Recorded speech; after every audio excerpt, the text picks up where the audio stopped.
शिवमहापुराणामध्ये काशी खंड कथासार आहे, बरोबर. काशी खंड भाग आहे. तर कवड्याचं महत्व काय आहे तुम्हाला सांगतो. महादेव आणि पार्वती माता या ठिकाणी, महादेव आणि पार्वती माता भारती मठामध्ये सारीपाट खेळत बसले होते. फार जुनी आख्यायिका आहे बरं का. भारती मठामध्ये महादेव आणि पार्वती माता सारीपाट खेळत बसले होते. आणि सारीपाट खेळत असताना पार्वती माता आपली कवडी टाकायची आणि भोले महादेवाला हरवत होत्या.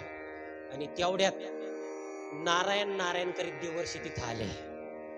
देवर्षी ऋषी त्रिभुवनात फिरतात आणि नारद मुनी त्या ठिकाणी आले. नारद मुनी बघताय काय, पार्वती माता कवडी टाकते आणि महादेवांना हरवते. पार्वती माता कवडी टाकते, महादेवांना हरवते.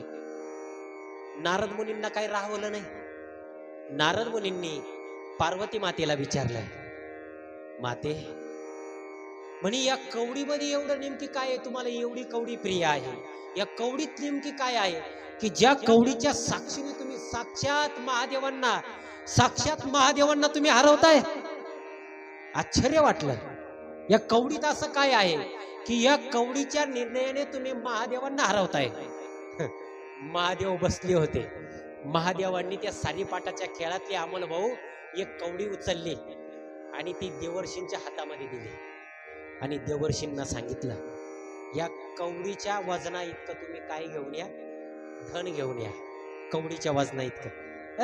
देवर्षींना वाटलं कवडीच्या वजना इतकं धन आत्ता घेऊन येतो. त्यांनी ती कवडी घेतली आणि पहिले गेले देवाच्या राजाकडे, इंद्रदेवाकडे, इंद्र दरबारात. आणि इंद्र दरबारात गेले आणि तिथं सगळे देव बसले होते. सगळ्या देवांनी पाहिलं, श्रीमन नारायण नारायण करीत देवर्षी आले. असा तो तंबुरा बिंबुरा घेतलेला, शेंडी लांब लचक सगळे देव बसले होते. आणि ते गेल्यानंतर त्यांनी ती कवडी दाखवली. त्यांनी सांगितलं की कवडीच्या वजनाचं मला तुम्ही धन द्या. नितीन महाराज कवडीच्या. आता तिथं चंद्रदेव आणि इंद्रदेव बसले होते. त्यांनी स्मित हास्य केलं, हसायला आला त्यांना. काय हे घेऊन आले म्हणे कवडी, आणि कवडीच्या वजनाचं धन द्यायचं. हसू आलं त्यांना, हसले ते. आता तिथं कुबेर महाराज बसले होते. ते लगेच तराजू घेऊन आले. आता कवडी मोजायचे म्हणलं ते काय भला मोठा तराजू घेऊन येणार का? सोनार दादाकडे नाही राहत का तो एवढा एवढा तराजू पेटीत ठेवेल त्या काचीमध्ये, तो एवढा एवढा तराजू घेऊन आले. आणि एका तराजू मध्ये कवडी टाकली आणि एका तराजू मध्ये धन टाकायला सुरुवात केली. तुम्हाला सांगतो, कुबेराचा खजिना संपला. जसं जसं धन टाकत होते तसा तसा तो तराजू भला मोठा नितीन महाराज तराजू झाला. अहो ते पाहतच राहिले. तर कुबेर महाराजांनी त्यांचं सगळं कुबेर भांडार खाली केलं. मग इंद्र वैतागला. इंद्र बसते आता तो राजा. शेवट त्याचा युगो हाट झाला ना अमोल भाऊ. तिने त्याचं टोप काढलं, तरा तरा तरा चालत गेला, त्याच्यात टाकला.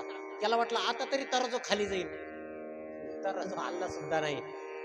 मग देवांनी हात जोडले. देवांना वाटलं काहीतरी वेगळीच लीला आहे. देवांनी हात जोडला आणि अंतर्मनाने ओळखलं, देवच ते. त्यांनी ओळखलं ही साक्षात भवानी माता जगदंबा पार्वती मातेची कवडी आहे. त्यांनी हात जोडून महादेवाला आणि भवानी मातेची माफी मागितली, क्षमार्चन केलं आणि क्षमार्चन केलं, देवाची त्या ठिकाणी प्रार्थना केली. त्यांनी ओळखलं ही भवानी मातेची कवडी आहे आणि या कवडीचं मोल आपण काय करावं. मग ह्या क्षमापित्यर्थ, आता ऐका बर का, ह्या क्षमापित्यर्थ त्यांनी हा अपराध केला. काय अपराध केला? पार्वती मातेच्या कवडीचं तोल करण्याचा अपराध केला. ह्या क्षमापित्यर्थ तुळजापूरला तुम्ही कधी गेलात का? तुळजापूरला बरोबर, तिथं एक कुंड आहे. त्या कुंडात कोणी कोणी आंघोळ केली? मोठवर करा बरं. कुंड आहे तिथं एक. केली का? केली का? वाह, टाळ्या होऊन जाऊ द्या एकदा दादा. वाह, बर. कोणतं कुंड आहे होते? काही माहिती आहे का त्या कुंडाची आख्यायिका तुम्हाला? नाही तर काय, बाई बाई बाई बाई यात्रा काढली.